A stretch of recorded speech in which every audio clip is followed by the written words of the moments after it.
as a British-born African woman, a Ghanaian woman, it makes me so proud to connect with those that I don't get to see often, those that I don't get to hear about, our traditions, our heritage, our culture, and what we do that makes us so rich as a people, but rich within our love. I'm the Executive Director of Human Rights Awareness and Promotion Forum, HRAPF, a human rights organization in Uganda. I'm a lawyer by profession.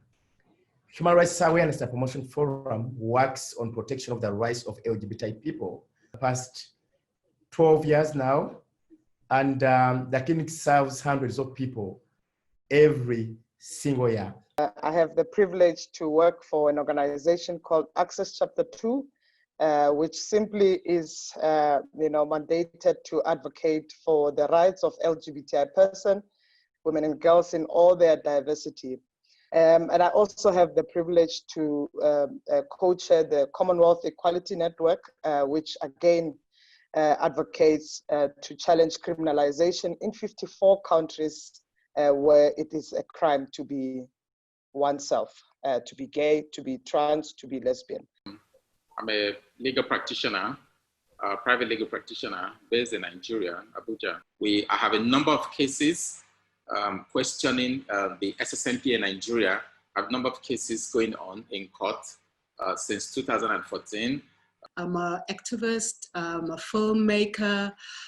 I'm very passionate about documenting our stories, about documenting ourselves.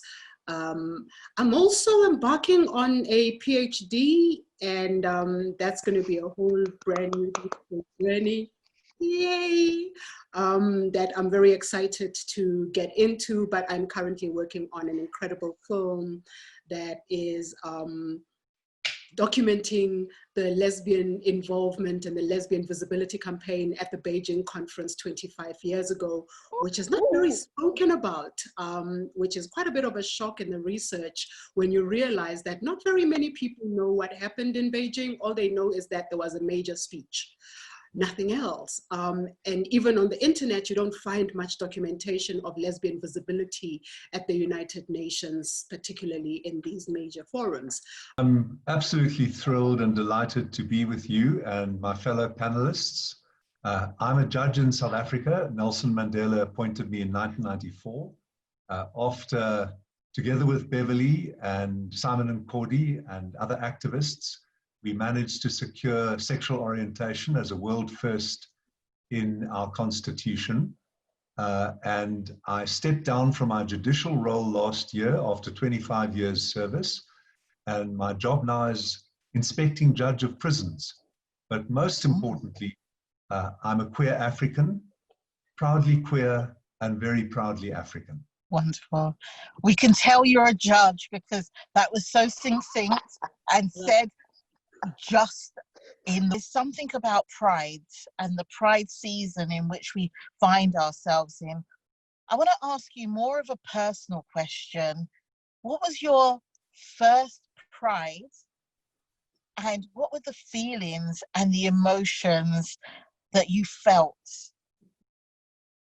My first pride, we have not had pride in Uganda per se. We've had pride, but not real pride, so to say. We've had pride in such a way that people go to the beach on a particular date, and it has always been, on many occasions, it has been disrupted by the police. So I haven't actually attended pride in Uganda for real. As also, I was always waiting to see what's going to happen and then come in and respond. If there's an arrest, we come in and respond, and many times there were arrests and raids when pride was taking place. So my own experience of pride was actually in Amsterdam in 2013. I think it was 2013, with a number of colleagues. I was invited by our partner organizations. And that was my first actual experience of pride and how it goes in the Amsterdam canals on a boat. It was fun and I loved it. Uganda wouldn't have that. And Uganda is it's a bit different from Amsterdam, from the Netherlands and many European countries and the US, and parts of the US, because Uganda still criminalizes same-sex relations. We've been doing this for almost 100 years since the British came here. And then it's part of the colonial legacy to criminalize same-sex relations. We criminalize them as carnal knowledge against the order of nature. Pride is important because we are made to be ashamed of ourselves and our bodies. You may not have that yearning, that need, that desire. Your identity as transgender is shameful, it's not real, it's non-existent. You as a lesbian are not right. You've got to be normalized through some invasion of your body. So pride is important, and I'm glad that you raised that. Pride is important because we celebrate ourselves. We say, yeah, this is wonderful. We cast away the millennia of stigma and shame that have been heaped on us as queer people. Simon and Cordy. Simon and Cordy was a friend of Bev, a friend of mine. He was a young black man from a township 60 kilometers south of Johannesburg. And he was arrested for anti-apartheid activities, serious charges, murder and treason. He was put in jail. And astonishingly, he came out to his fellow treason trialists. And this is captured in Beverley's film on Simon, where Simon says, I'm black, I'm poor, and I'm gay, and I can't separate those three things. The struggle for me is one. Without Simon coming out, within the struggle to liberate South Africa from apartheid, from white supremacism, we could not have had the legal process to try to get sexual orientation into our constitution. Now, Simon and Bev started GLOW, Gay and Lesbians of the Witwatersrand, which is the most populous heartland of the economy and activism in South Africa. Let us remember that there were lesbians in Cape Town, Sheila Lipinski and others who started Olga, and they were the ones who reached out to the ANC and said, hey, we're here. Don't think Simon, with his own activists in jail, through GLOW, and then the lesbian activists in Olga. So the middle point is organizational activism. And only then can you get to the legal challenges. And I think that Mike's task has been hampered in Nigeria because that terrible statute, Mike, and allow me to say this, I don't think that there's ever been a piece of statute enacted anywhere in human history, anywhere in human society that is so homophobic as that 2014 law. If I land in Abuja and I say, as a gay man, I should be equal, I've committed an offense subject to 14 years because propagating equality for LGBTI people in Nigeria is defined as propagating same-sex marriage. So it's been a severe disablement not to have people coming out, not to have people organizing. And I want to pay credit and honor to you, Mike, for bringing legal challenges and for being at the foreground, plowing through the legal waters, not only in COVID, but also in that very, very adverse personal and institutional landscape. Then, Steve, because we talk about pride, and for me, pride is about, yes, celebration, but protest at the same time. And, you know, I cried as I watched Simon, and I cried, and it was so beautiful. But tell us about your experiences of pride, your first pride. So there's a little bit of sadness for me when I think about pride today and pride now. When I think about pride when we began, oh my goodness, I think it was the first time in my life that I felt so affirmed, so validated, so, and what was astounding to me as someone who grew up also, you know, in my own corner of Soweto, throwing bricks and fashioning petrol bombs as a young one, being an anti-apartheid activist, and then finding my activism in the queer and the gay and lesbian, first with the group of young gay boys that I used to hang out with, who were called the Ted Dinners, which is its own story that will be told. But, you know, and then having GLOW, and then finding that within GLOW, there was such a mix of races and cultures that it was the first time in my life that I could look at someone like Justice Cameron and say, oh, hey, we're fighting the same fight. And I think it was the first time in these movements that I started realizing the magnitude of what we were doing, that we were not just fighting a queer fight, but it was bigger than that all of us had the same goal in mind. And it didn't matter what color, creed, what race, what culture. It didn't matter what gender, your diversity. It was an incredible feeling to know that we can be in the street and scream and yell and party while holding a banner and being able to stand on a podium and be very vocal with our political stance.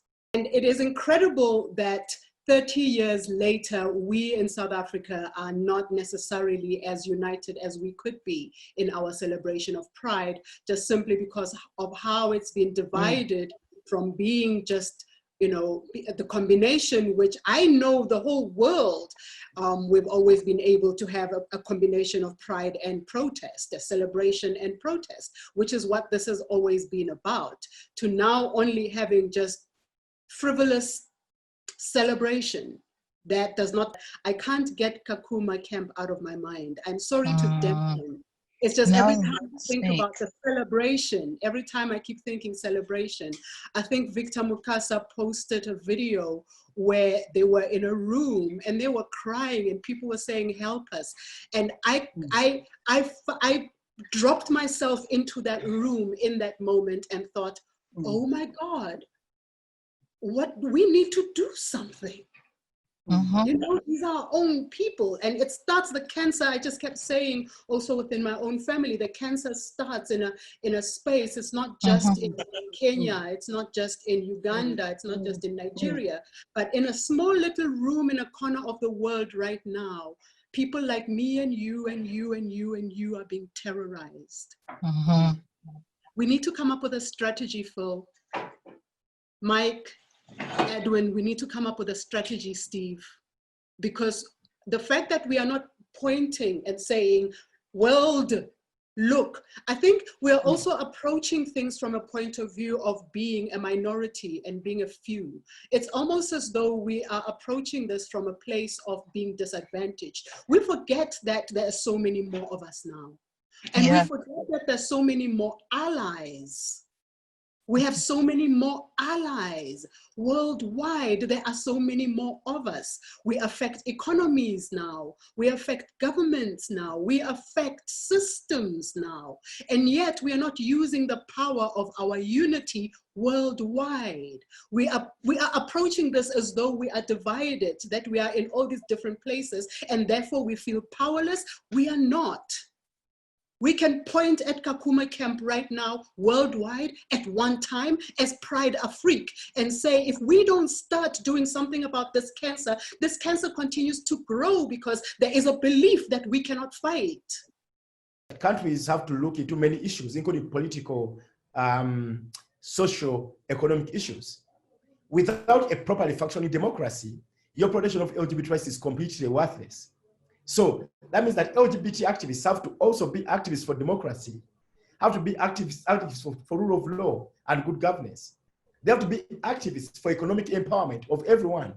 So an LGBTI person is not just an LGBTI person. They have their parents, their brothers, their sisters, their cousins, their lawyers, their doctors. There are many more things to everyone than just being gay. So for my advice to the LGBTI community in Africa is, let us be part of the broader processes of social transformation in Africa, of economic transformation, of political transformation. Let us take part in politics.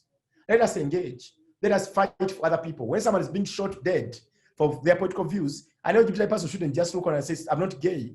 He's not gay, so I don't care. We should care every time human rights are being trampled on by others and by the government generally. And this is why I said that Pride is not just a celebration, it's a protest. When you think about the first Pride that most of us hear about in 1969, when Sylvia Rivera, Marsha P. Johnson, Stormé Delavier said enough is enough around police brutality, enough is enough around the lack of housing, the precarious work, or lack of work and employment that they find themselves in, the hunger, the being on the streets, homelessness, poverty.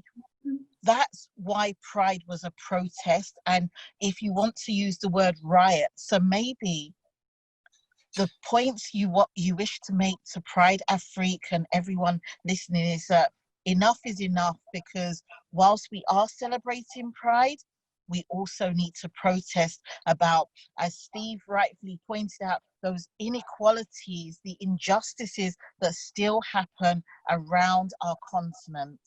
First Pride, I was only 13 years old, and I was never in the first South African Pride. But I was this young, inquisitive, and active. Anywhere that has to speak to inequality. My first activism was not even about sexual orientation. It was inequality that I was seeing in school, that I was still subjected to learn mathematics and accounting in Afrikaans.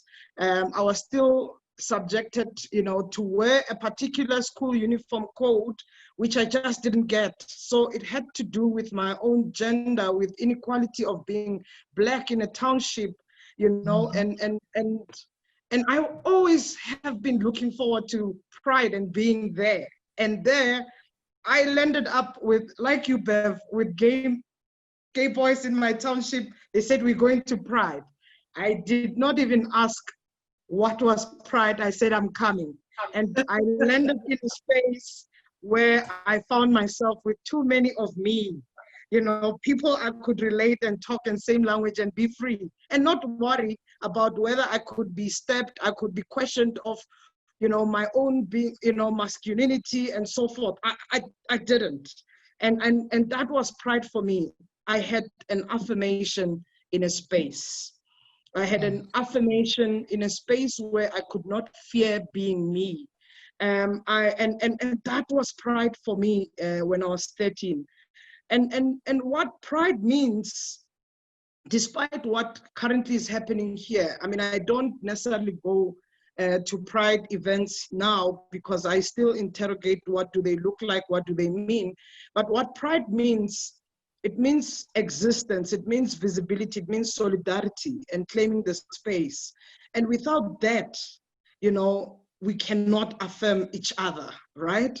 And what was claiming the space? And claiming the space is not just by being there, but it's about whether we can get access to food, we can get access to land. South Africa is still debating access to land even today, and we think that, being queer does not speak, all of these things they speak to us. And I really do think it's something that is quite important, not only just as South African, but as an African, to speak about what the legacy even of colonization has meant for us as queer Africans, and how do we carry it, how do we carry this solidarity in the context of our own neighboring countries? How do we carry this existence and affirm our neighboring countries, our siblings, what Pride means? And I do think that, you are quite right, Bev, that how do we carry on? How do we hold on and build a chain? You may not have observed, but there's so much disunity amongst community members here. There's mistrust amongst community members. So on the face of it, you could hear them looking forward to Pride celebration. But trust me, if not because of the law, the SSNP on ground right now, I'm wondering the day the law will be set aside, what would Pride celebration be like here? I'll give you an example. Just to get plaintiffs to go to court over these SSNP matters, it took a team of lawyers to get plaintiffs. It took more than 2 years. More than 2 years to get plaintiffs. Individuals, NGOs, some of them who appear to be advocating for the rights of community members, but just to get them, come together, let's have your names on court processes and challenge this law. It took more than 2 years. So if on the face of it, you would have thought that it would be a thing of joy, a thing of excitement, that people would volunteer and there will be cooperation amongst the community members, amongst NGOs, amongst individuals, you would ordinarily have thought so. But the in-house fighting was so much. I mean, with due respect, I'm sure some of them will hear this and they'll be, but that's the truth as a council doing this, coordinating this. It's so much disunity. Just get a plaintiff to go to court. They fight so much. I don't know, maybe maybe there's something, maybe because I'm just a lawyer and an ally, there may be more things I'm not aware of, but it's strange, really strange. As you look forward to Pride celebration in Nigeria, for example, someday to be more pronounced, I wonder what's going to be like. It's maybe scary, really. I feel like the struggle for LGBT rights is the struggle for all of us. Any human rights lawyer, any human rights activist is part of the struggle for LGBT rights, as in, you're not helping anyone. You are doing your role. Every one of us has a role, and I'm playing my role in terms of LGBT equality. So I don't feel myself as an ally, I feel myself more as part of that. Then sometimes there are misunderstandings. The LGBT community itself, they feel like, okay, what's your role and why do you do this kind of work? And you support us, but hey, this is too much or something like that. Sometimes it happens that my colleagues in the movement feel like sexual orientation and gender identity should be the first identifier before you can work on LGBT rights, which I find odd and strange. If we all say, well, we all have to, we can all fight for rights, we all are activists, then my feeling is if someone is willing to come and fight for the community, then they should be given the opportunity to do that. I appreciate all of you taking this time out. And, you know, it would be remiss of me to say nothing about the fact that we find ourselves behind Zoom calls, behind many different calls that we're connecting with people, because we are in a pandemic. The COVID-19 has impacted our lives in so many different ways. And I once heard from a woman from Namibia. She said, our activism is at a standstill.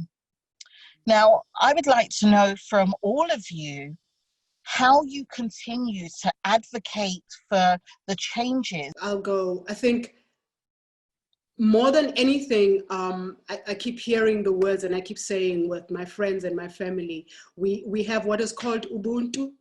Ubuntu is being peopled, where we connect with each other, we hug, we touch. I think more than anything, what I find emotionally draining being in this pandemic is the lack of Ubuntu, where we don't see each other when we're in public, we can't see each other smiling. We are not able to touch each other. I'm a very tactile person. I want to be able to say hello and touch and smile. I want to be able to see people. But to then go and visit my family and not see my mom smile at me because we're wearing masks, that is painful. To know that in the next few weeks, I have said to them, I am staying indoors because I think in South Africa, we're reaching peak. And if you don't need to go outside, you don't go outside, because right now more and more people are getting infected. We personally know people now who are infected or have passed on. And so it's emotionally so draining that even the work that needs to be done is not easy to do, because every day you wake up so heavy, there's no inspiration to work. Well, that's what I have found, because I am in a kind of a creative space, not being able to sit with my editors to actually go through the work the way that we would normally do. And now we're having to do Zoom. Zoom is not personal. There's no human touch. We are so concentrated that even that is draining. I'm finding myself battling on so many levels. I've had matters in court. There are a number of cases, up to 15 cases filed in Nigeria currently now since last year. We were hoping to get the federal court judge in Lagos to somehow directly, make a pronouncement with respect to the constitutionality of the Same-Sex Marriage Prohibition Act in Nigeria. We're addressing the Section 4 of that act, which deals with, the freedom of association, which affects freedom of association. So, but because of the COVID, courts are not sitting, and eventually when it became relaxed, the judges they're afraid to come to court. They space cases, and for some reason, the 3 judges that are handling 15 of the matters are shared amongst them. For some reasons, these matters are never on the court list. Despite all we do, each time we go there, get a new date. It's difficult because of the lockdown at that time when it was so intense. I was based in Abuja here, so I really couldn't fly to Lagos. but we had other colleagues in Lagos who strategically managed people who could appear in court. For some reason, these matters are not listed. Cost on seat, matters are not listed. The last time we were in court, now we're told it was by phone call. We're told our matters are coming up October. So we can't do anything until October. And even then, we're not even sure the court will sit. So the judges are afraid. The registrars of the court are not giving dates. They tell you, don't worry, we'll get in touch with you. So, matters that are thoroughly planned, carefully, managed to ensure we have the optimal result in questioning the SSMPA. Because of the situation now, because of COVID, nothing is happening. You have to speak about LGBT rights in a more tactful way. And then if you end up homeless, like it happens for many LGBT people, you are most likely to find yourself in an LGBT shelter, which are few, but also they are constantly being threatened by the police. That is a incident that happened in end of March of 2020, where the police went and raided a homeless shelter where they found about 23 people. They arrested all the 23, subjected them to mistreatment, beatings, and abuses and insults, tied them with ropes like slaves, and took them in a long row to the police post. And because it was COVID-19, they charged them with a COVID-19 related offense, although they arrested them for homosexuality, and took us as lawyers 47 days to get access to them in the prison. This is because there was a prohibition of anyone accessing the prisons during COVID-19. Eventually, we did get access to them, and then eventually they got released. The charges were withdrawn, and we are now filing a lawsuit. We got a court order which allowed us to access them, but now we're filing a lawsuit challenging some of the violations. Some of the violations include a prison warder getting a piece of wood and burning a gay man between their thighs, pulling down their trousers and then burning them between their thighs. And then a warder ordering a fellow prisoner to do an annual examination on another prisoner in prison to see whether they are homosexuals or not. We are right now fighting a challenge. This day, we have to be fighting a challenge against the prison warder and the local authorities and the Attorney General, challenging the violations that were committed against the 20 people who were eventually taken to court. I think that we're seeing this especially around the global south, where judicial proceedings are feeling at a standstill because things cannot be progressed. And that leads me on to bringing Steve Letsike into this part of the conversation as well.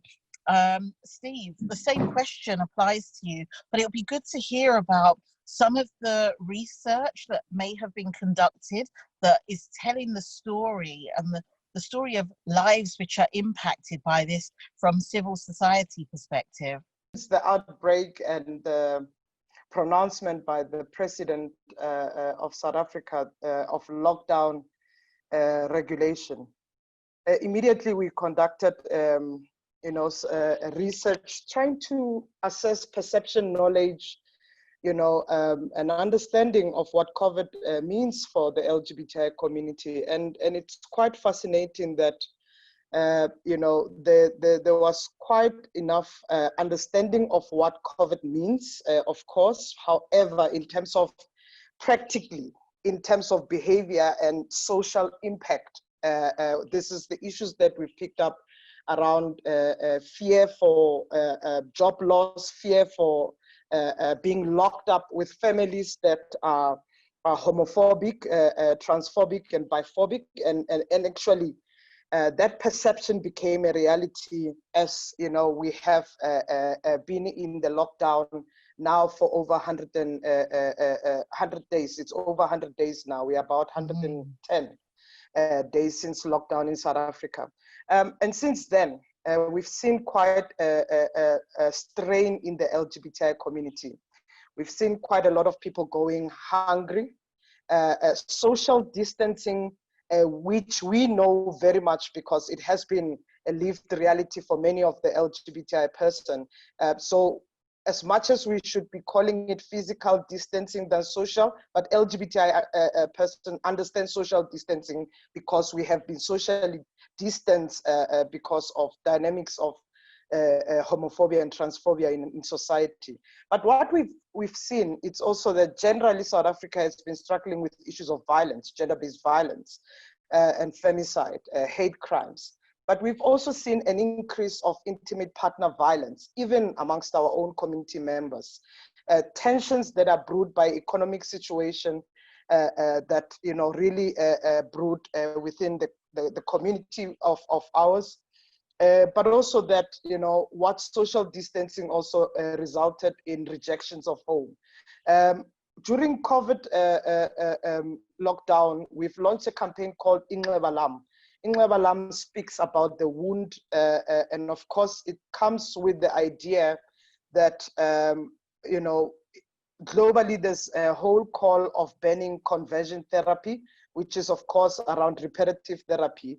And for us, localizing this context, we have to take the culture, tradition, religion, we have to take the whole pathologization of medicine. So where you find psychologists still taking people through, conversion therapy. So while we do not have regulations around that, but it is not banned in South Africa as a practice, how do you deal with parents who have children that comes out? I mean, just 2 days ago, a parent wrote to us and said, my 17-year-old came out and said they are gay, and I don't know what to do with it. What do you do when services gradually are strained? Of course, essential services like health services are open, but they also have limitations because our health system is also not functional to its own core. But services like police, services like home affairs, and many others where they are needed are strained. One of the biggest challenge that also has been massive in Africa, the situation of LGBTI people in Kakuma, which is a refugee camp in Kenya. I think it's one of the big challenges that we see in that United Nations is not responding. Every day there's attacks of LGBTI persons, and I'm hoping that even those who come across this conversation can give special attention to the situation of Kakuma. Yes. Honourable Judge, how is this playing out in terms of what you may be seeing or what you feel that the future holds in terms of cases that are being stockpiled or held back in this COVID era, for you as a judge to look at what some of those challenges are from your end of things? We're bringing the burden into this conference and into the session, not of one epidemic, but of two. We, our continent, and we queer people, men and women, have been through two epidemics in our recent lifetimes. The first was the AIDS epidemic, which still disproportionately affects our continent. 2/3 of those with HIV and AIDS are Africans on the African continent. Worse, men who have sex with men, self-identifying gay and queer men, like myself, are very disproportionately affected with the burden of HIV in Africa. Worse even, they are not given specialized services in round about 30 of our wonderful continent's countries. So there's the burden of that. I've been living with HIV since 1985. I've been on antiretroviral therapy since 1997. But that's the background to answering your question, Phyll, which is that burden is part of the queer experience of Africa, because our lesbian comrade sisters were with us in seeking medication. When Simon Cordy became an AIDS activist, he spoke out about living with HIV before I did. And his lesbian sisters were at his side. And so this is a queer experience for all of us, because the very same prejudice that means that gay men and men who have sex with men do not get special services, treatment, education, and access in Africa is the same prejudice that makes Steve and Bev at risk, not only in South Africa, but much more at risk elsewhere. The second epidemic has terrible memories for us of the first, Phyll, because it's a more of. The worst affected are the poorest people. The worst affected are the most vulnerable. So again, we have a replay of the AIDS epidemic, where the greatest burden was on the continent that could least afford it. And if it were not for medicine activists, treatment access activists, like the very queer, very proud Zaki Ahmed, who started the Treatment Action Campaign, challenged the drug companies, challenged President Mbeki, we wouldn't have had treatment. So the same is true in Africa. We've got that burden where the poor people are disproportionately threatened by contagion, disproportionately bearing the burden of the epidemic. And secondly, Phyll, to get back to your question in about a roundabout as way as you put it to me, I'd like to say that in both cases, we have approached this wrongly. Across Africa, there are terrible laws. It's called the N'Djamena law, which was a misbegotten law crafted in N'Djamena and exported to many African countries, which casts a terrible burden of criminalization on what they call exposure and transmission. Now, exposure isn't defined. Is it a kiss? Is it holding hands? Who knows? That's part of the flaw of the law. But we know from the AIDS epidemic that strong-arming people does not work. We know that human rights have got to lie at the heart of our response. And that's why this present epidemic is such a nightmare to those of us in the queer community who lived through the first one. Because in South Africa, we have a good and reasonable and publicly committed president. I'm proud to say that my president is President Ramaphosa, particularly when I think of some of the other presidents in the world. And I'm really proud. And yet, I think that our response has been disproportionately with the security forces. Instead of being a social welfare response, instead of being a poverty alleviation and intervention response, we've turned again, like with the AIDS epidemic. What would you say are our biggest 3 challenges that need to be addressed?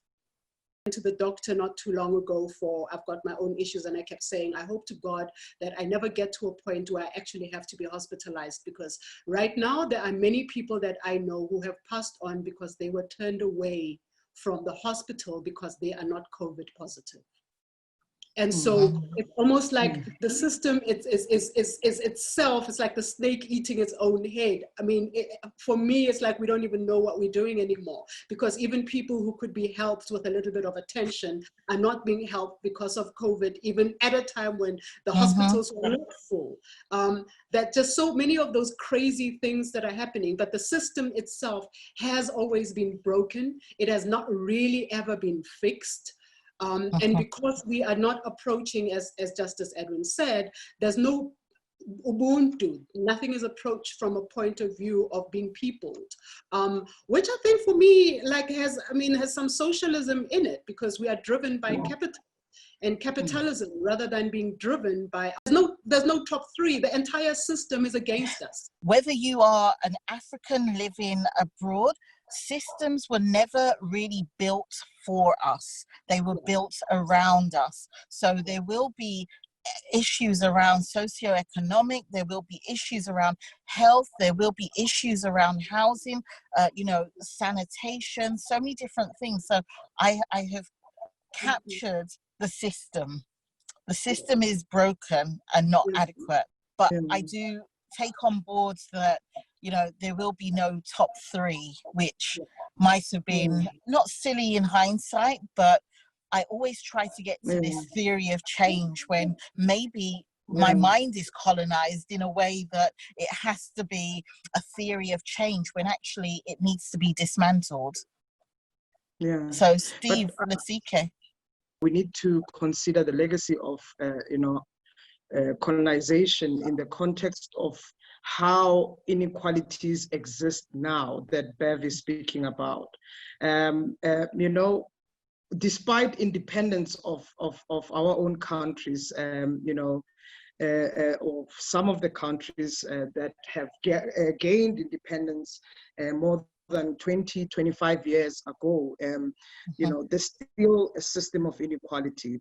So while you have democracy and you have a constitution like ours in South Africa, I think you also have to look at the extent of whether we have advanced what we had promised people in 1994, whether we had advanced what we've promised people in 1996 when this constitution was passed. We wouldn't be talking about stigma and discrimination now if we would have implemented laws. We would have taught people about their own responsibility, the rights and responsibility towards others. So when Bev speaks about peopleness, Ubuntu, we have lost even, the scope of what our own responsibility becomes. Even the accountability around spending. A country that it is economically strained, but also a country that has enough resources to reallocate and reprioritize and do just by its own. It's not doing it in an accountable way that serves its own people. Civil society is strained. Funders are reprioritizing. Resources have moved to COVID.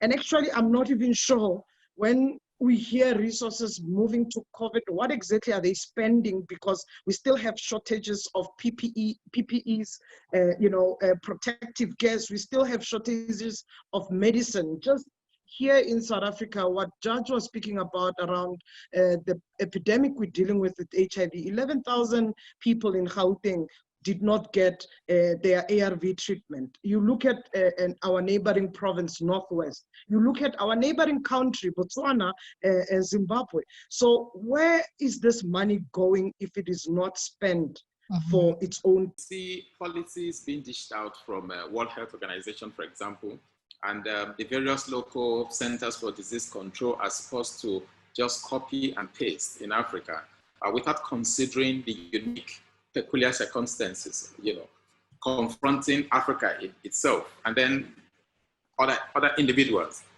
So, for example, people who are different would be expected to be treated differently, but policies where people are compelled to sit at home, lockdown, completely lockdown. In Nigeria, when the president made a pronouncement, completely locked down. In Abuja, we were just here.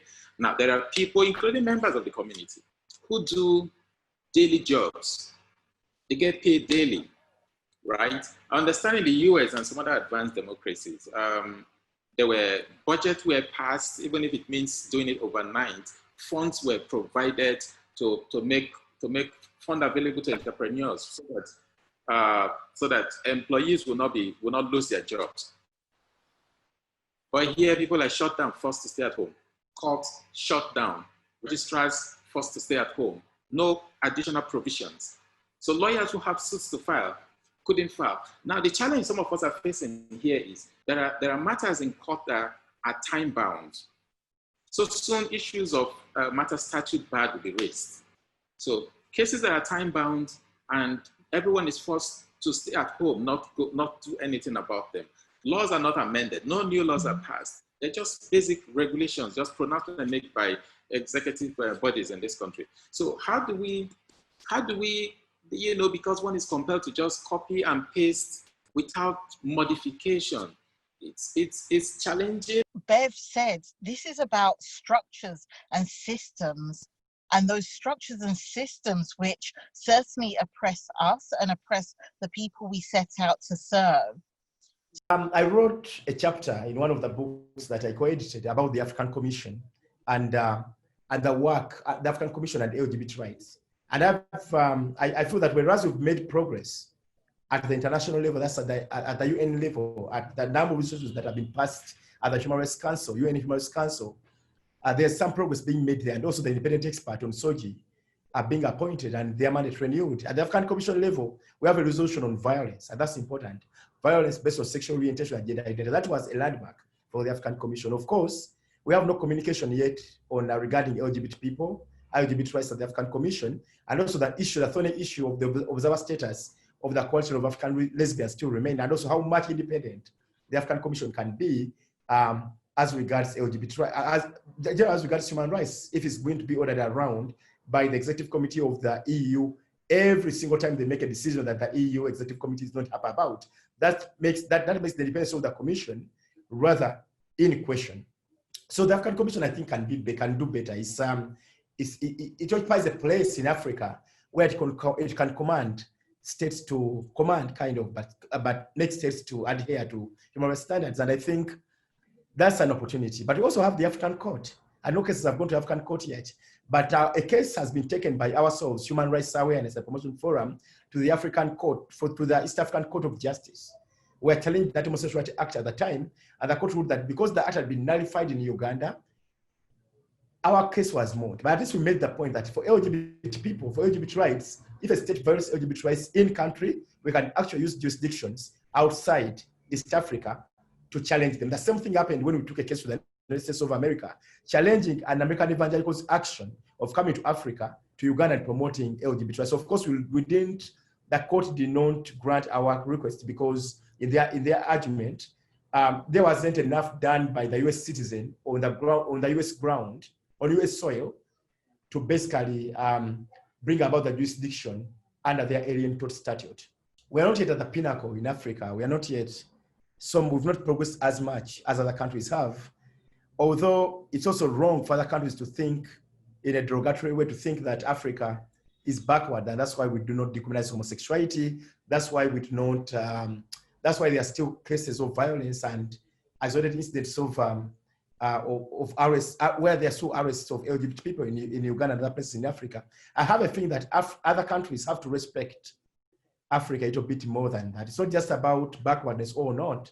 It's about also sovereignty. States are sovereign, and that is important for people to know. Whereas we have international solidarity, other states must know that you have to be respectful how you handle an issue.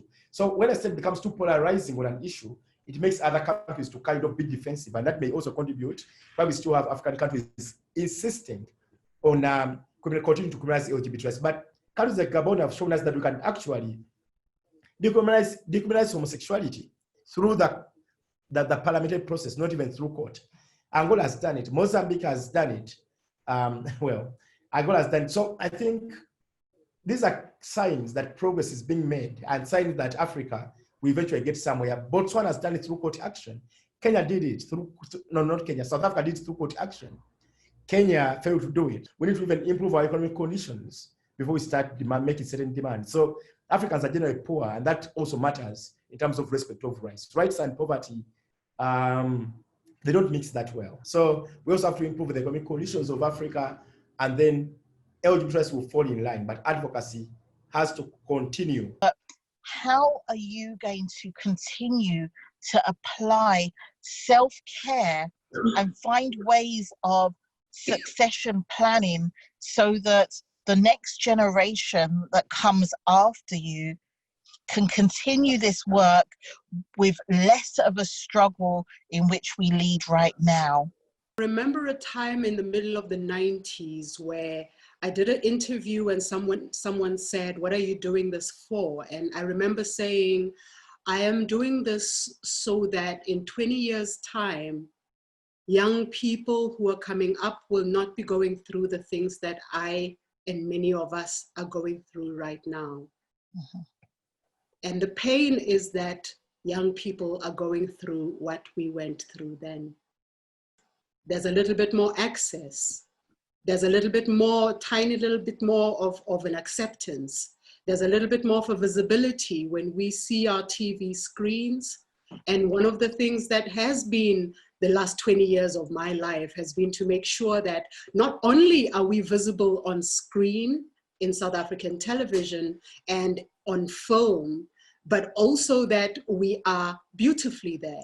Because I am realizing that it doesn't matter that there's many of us all over the screen if we all look like murdering, philandering, drug addicted, ill people who die at the end of the film because there is no hope and there's no love. Mm-hmm. And there's many of those types of films. Right now in South African, we have South African television that what I've seen, and I'm hearing people saying, "Oh no, but now there's a lot more representativity. There's a lot more queer people on screen." Well, there's a lot more South African queer people on screen, but are these people we want as people, do they reflect us? A lot of the time, no, they don't. But then it serves the status quo for us to not be beautifully visible, to not be our beautiful, healthy selves.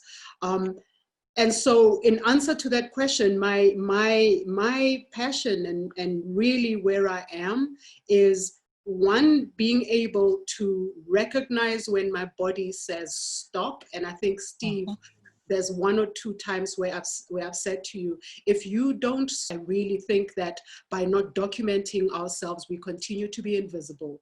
By not being documented in positive ways, we continue to be visible in ways that are negative and detrimental to ourselves. Yeah.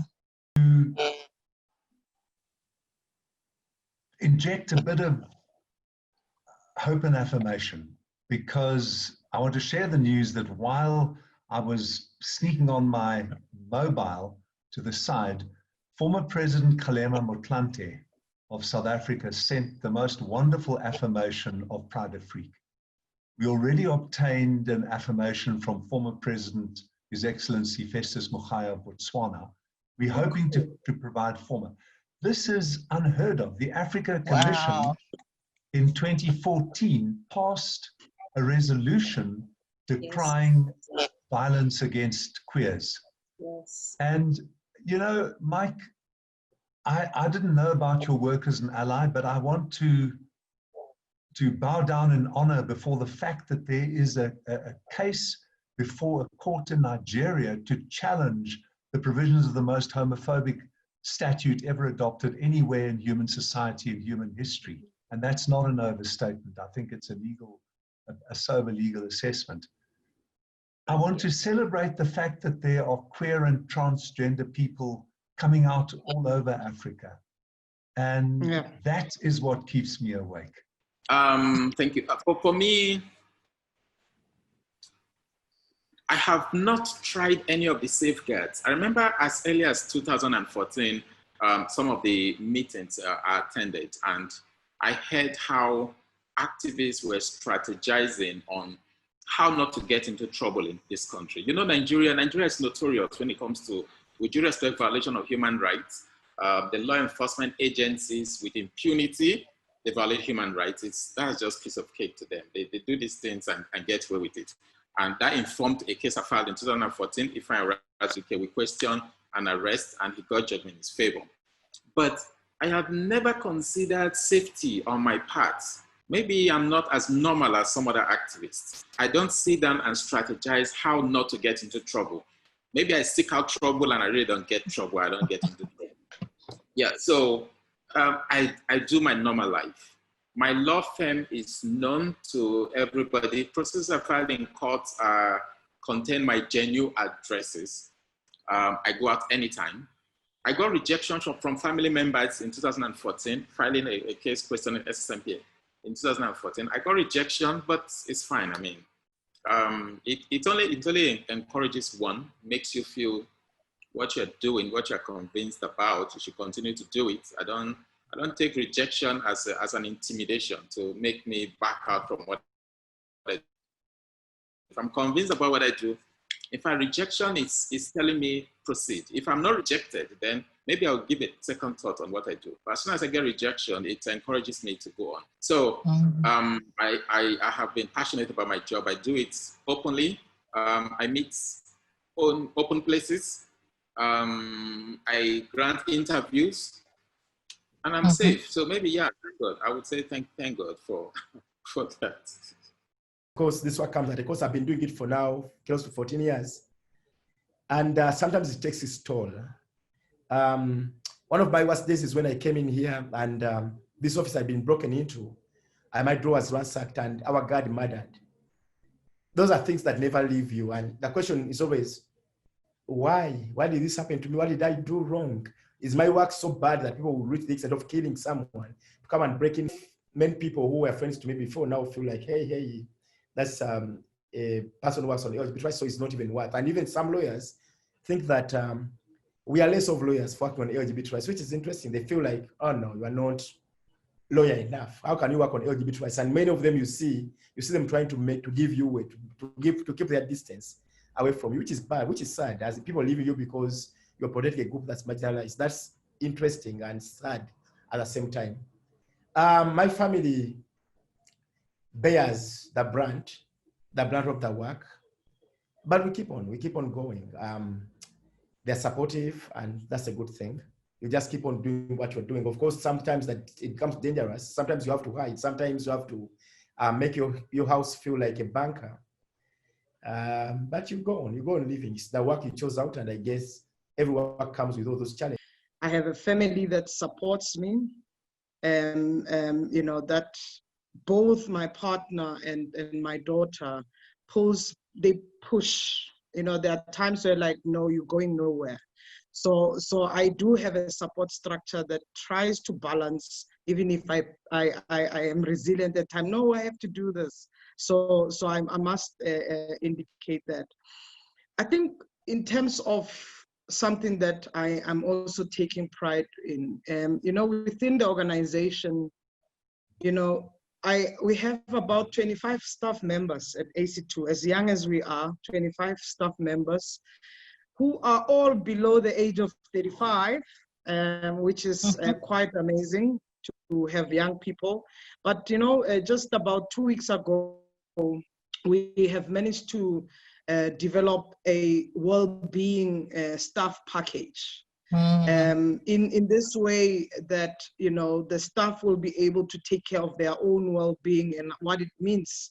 And this was actually not even thought from the COVID perspective. The well-being staff package, it's something that we have been exploring for the last couple of months in terms of how do we build well-being, take care of our own psyche, emotion, and our own bodies, and that we subject to midnight response or early morning response. And I'm also one person that I've said to my board and to my team, I do not want to be a founder or founding director who's here forever.